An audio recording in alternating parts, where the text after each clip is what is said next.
3. One God Translation and Revised English Translation, John 13, 3, 1628.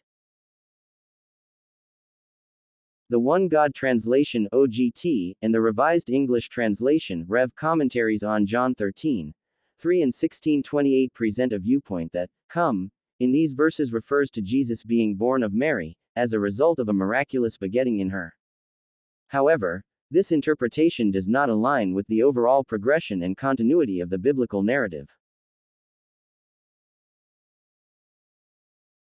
The Bible presents a series of interconnected events that make up one divine act, beginning with the Son of God being sent from God and coming into the world, and concluding with going to God or going to the Father who sent him, in the clear and unambiguous context of going, to whom, the Father, and to where, heaven, he was before he was sent.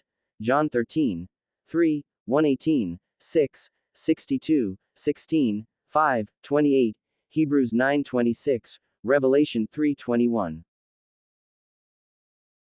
He is depicted as the light coming into the lower world of human beings and human affairs, John 1, 9, 8:12, from and in contrast to a world above, other than this one, John 8:23, 42, to where he was going, 8:14, 21, 16:28, 1:18. This salvific movement does not permit the interpretations of OGT and REV that attempt to distort the flow of events by isolating the term, come, to refer solely to Jesus' birth. Further, the language used in the verses, such as, come from God and was going to God, one phrase not isolated from the other, sufficiently conveys the idea of a return to the Father. Well-regarded translations such as the ESV, HCSB, NASB, NET, and Neighbor do not deviate from the intended sense in using, going back, or, returning. The idea of a return to the Father is clearly conveyed through the language used, regardless of the specific words used.